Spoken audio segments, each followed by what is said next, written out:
Hello students, myself Sachinand B. Welcome to online class, lecture number 3.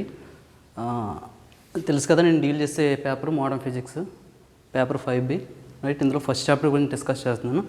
Last క్లాస్లో మీకు spectrum ఎలా form అవుతుందో చెప్పాను. అంటే ఎలక్ట్రాన్ యొక్క బిహేవియర్ వాట్ ఎవర్ మేబీ అది ఎక్సైట్ డిఎక్సైట్ అయితే కనుక ఏం జరుగుతుంది, మనకి ఏ ఎనర్జీ కనిపిస్తుంది, మనం ఏ రీజన్లో ఉన్నాం, ఆ ఎలక్ట్రోమాగ్నెటిక్ స్పెక్ట్రమ్ బ్యాండ్ విడ్త్ అంతా వేసి చూపించాను అక్కడ సైడ్.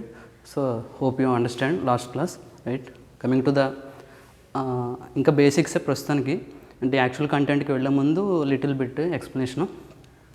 సో 18th సెంచరీ నుంచి 19th సెంచరీ వరకు యాక్చువల్లీ యాటమ్ యొక్క స్ట్రక్చర్ని ఎక్స్ప్లెయిన్ చేయడం కోసం చాలామంది సైంటిస్టులు ప్రయత్నిస్తూ ఉన్నారు.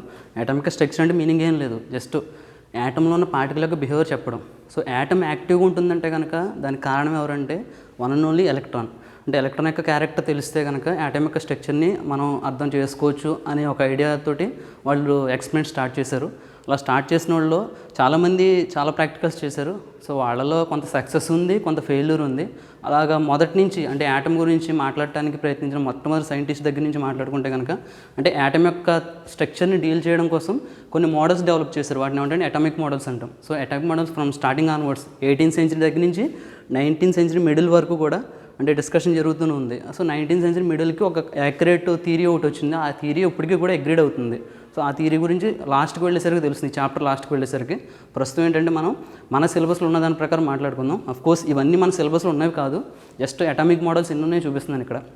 సో దీంట్లో first Dalton's theory. So Dalton's అంటే సైంటిస్ట్ నేమ్. ఇతను ఒక అటామిక్ మోడల్ చెప్పాడు. ఏంటంటే జస్ట్ మ్యాటర్లో స్మాలెస్ట్ క్వాంటిటీ ఉంటుంది, అది యాటమ్ మాత్రమే. యాటమ్ వరకు మాత్రమే స్మాలెస్ట్ క్వాంటిటీ, యాటమ్ అనేది స్మాలెస్ట్ క్వాంటిటీ అని చెప్పాడు. అంటే యాటమ్ కన్నా తక్కువ స్మాలెస్ట్ క్వాంటిటీ లేదని అంతవరకు మాత్రం చెప్పాడు. అంటే any matter contain smallest quantity that is called atoms which is in spherical shape. అంతవరకు చెప్పి వదిలేసాడు ఇతను. సో అంతవరకు మాత్రం ఎక్స్ప్లెయిన్ చేయగలిగాడు, ఇంకా ఫర్దర్గా ఇంకా ఎక్స్ప్లెయిన్ చేయలేకపోయాడు. దాని తర్వాత ప్లమ్ పడ్డింగ్ మోడల్ అని చెప్పి ఒక మోడల్ వచ్చింది. ప్లమ్ పడ్డింగ్ మోడల్ ఇది చెప్పింది ఎవరంటే Thomson, JJ Thomson whatever maybe.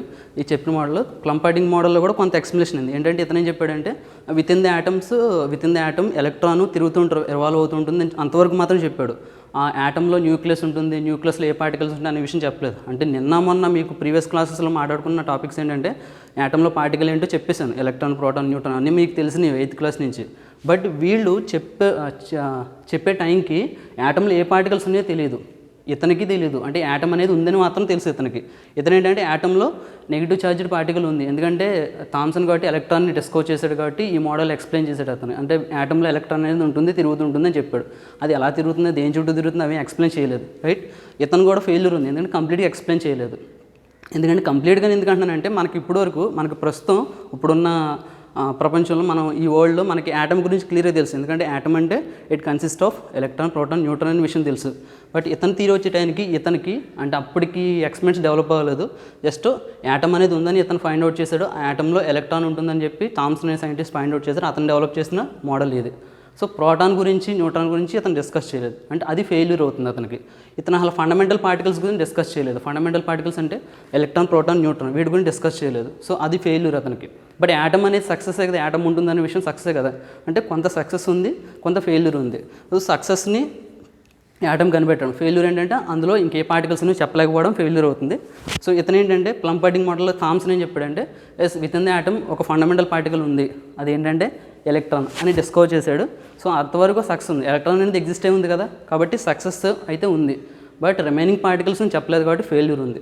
Next Rutherford's nuclear model.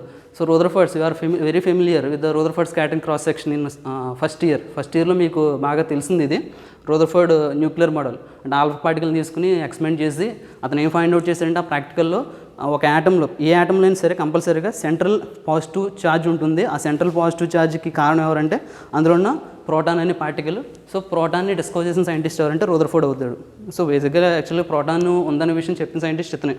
ఆ మోడల్ బేస్ చేసుకుని, ఆ ప్రాక్టికల్ బేస్ చేసుకుని, ఏ ప్రాక్టికల్ అంటే Rutherford alpha particle scattering practical ఉంది కదా దాన్ని బేస్ చేసుకుని. కాబట్టి ప్రోటాన్ని డిస్కవర్ చేసిన సైంటిస్ట్ చేశాడు, కానీ ఆ విత్ ఇన్ ద యాటంలో ఎలక్ట్రాన్, ప్రోటాన్ యొక్క బిహేవియర్ ఎలా ఉందో చెప్పలేకపోయాడు. అంటే జస్ట్ ప్రోటాను సెంటర్లో ఉంటుంది, ప్రోటాన్ చుట్టూ ఎలక్ట్రాన్ తిరుగుతుంది అంతవరకు చెప్పాడు. ఎలక్ట్రాన్ యొక్క ఎనర్జీ స్టేట్స్ ఏంటి, ఎలక్ట్రాన్ ఏ విధంగా బిహేవ్ చేస్తుంది అని చెప్పలేకపోయాడు. అంటే ఇతని థియరీలో కూడా సక్సెస్ ఉంది. ఏంటి, ప్రోటాన్ అనేది ఎగ్జిస్ట్ అయి ఉంది with in the nucleus.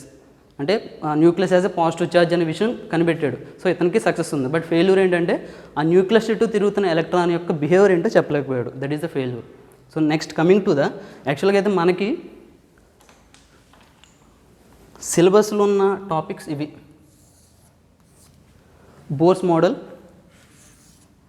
Sommerfeld relativistic model. అందుకే పై 3 టాపిక్స్ కూడా అవుట్లైన్గా మాత్రమే చెప్పాను. ఇవి కొంచెం ఎలాబొరేటెడ్గా చెప్తాను. Bores model and Sommerfeld relativistic model and vector atom model.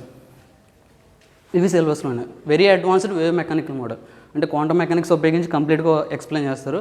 Vector atom మోడల్లో కూడా క్వాంటమ్ మెకానిక్స్ ఇంక్లూడ్ అయి ఉంటుంది. క్వాంటమ్ మెకానిక్స్ అంటే ఫర్దర్ టాపిక్, అది ప్రస్తుతం చెప్పడం కుదరదు. అది ఎందుకంటే ప్రస్తుతం ఇంకా మనం అటామిక్ స్ట్రక్చర్లోనే ఉన్నాం కాబట్టి అది దగ్గర 3rd చాప్టర్కి వెళ్తాను కానీ మనకు అర్థం కాదు క్వాంటమ్ మెకానిక్స్ గురించి, రైట్?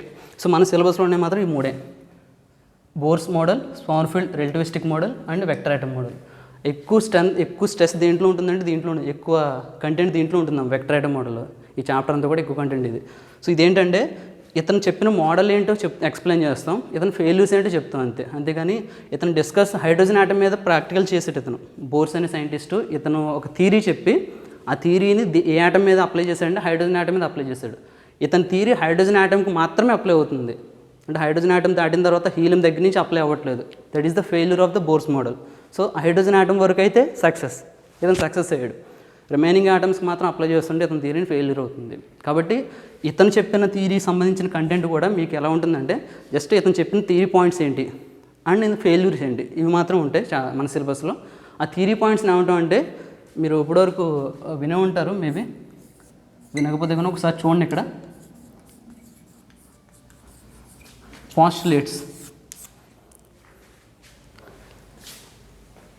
పాస్టులేట్స్ అంటాం. పాస్టులేట్స్ అంటే ఏం లేదు,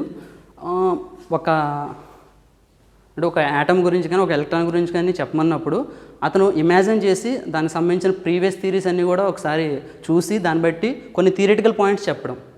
థియరిటికల్ పాయింట్స్ చెప్తే ఆ theoretical points right are wrong అనేది నెక్స్ట్ ఎక్స్పెరిమెంట్ చేస్తారు. ఇన్ కేసు రైట్ అయితే కనుక ఇతను చెప్పిన పాస్టులేట్స్ కరెక్ట్ అంటారు. అంటే ప్రాక్టికల్ చేయకముందు చెప్పిన పాయింట్స్నే ఉంటాయంటే పాస్టులేట్స్ అంటాం, థియరిటికల్ పాయింట్స్. సో ఇతను చెప్పిన థియరిటికల్ పాయింట్స్ ఉన్నాయి, బోర్స్ చెప్పిన థియరిటికల్ పాయింట్స్, అవన్నీ కూడా నెక్స్ట్ వీడియోలో డిస్కస్ చేస్తాను. బట్ ఏంటంటే ఇక్కడ ఎన్ని మోడల్స్ ఉన్నాయో చెప్తున్నాను అంతే, అటామిక్ మోడల్స్ అనేది. And next Sommerfeld relativistic model. So ఇతను దాంట్లో వచ్చిన ఫెయిల్యూర్స్ని ఓవర్కమ్ చేస్తూ ఇతను కొన్ని పాయింట్స్ చెప్పాడు. సో ఇతను థియరీ దాదాపుగా సక్సెస్ అయినట్టు ఇతను చెప్పిన పాయింట్స్ ప్రకారం. And relativistic theory, just theory మాత్రం చెప్పాడు ఇతను, అంటే దీన్ని అప్లికబుల్ చేయకుండానే జస్ట్ థియరీ మాత్రం చెప్పాడు ఇతను.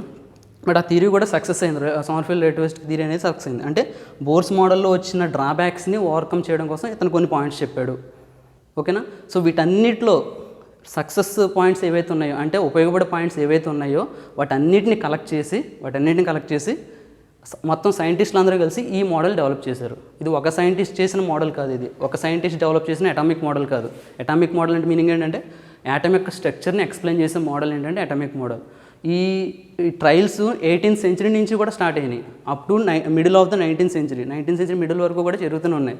బట్ సక్సెస్ అనేది ఎప్పుడు వచ్చింది, కంప్లీట్ యాక్యురసీ థియరీ ఎప్పుడు వచ్చిందంటే 19th సెంచరీ మిడిల్లో వచ్చింది. అది కూడా ఈ మోడల్స్ వల్ల, vector atom model and wave mechanical model. ఇది మనకి సిలబస్లో లేదు కాబట్టి దీని గురించి మాట్లాడలేదు, అవుట్లైన్ అయితే మాట్లాడుతున్న తర్వాత, ఇది అయిపోయిన తర్వాత వాట్ ఎవర్ మేబీ. ఇక్కడ మనకున్న మోడల్స్ ఏంటంటే Bohr's atomic model and Sommerfeld relativistic model and vector atom model.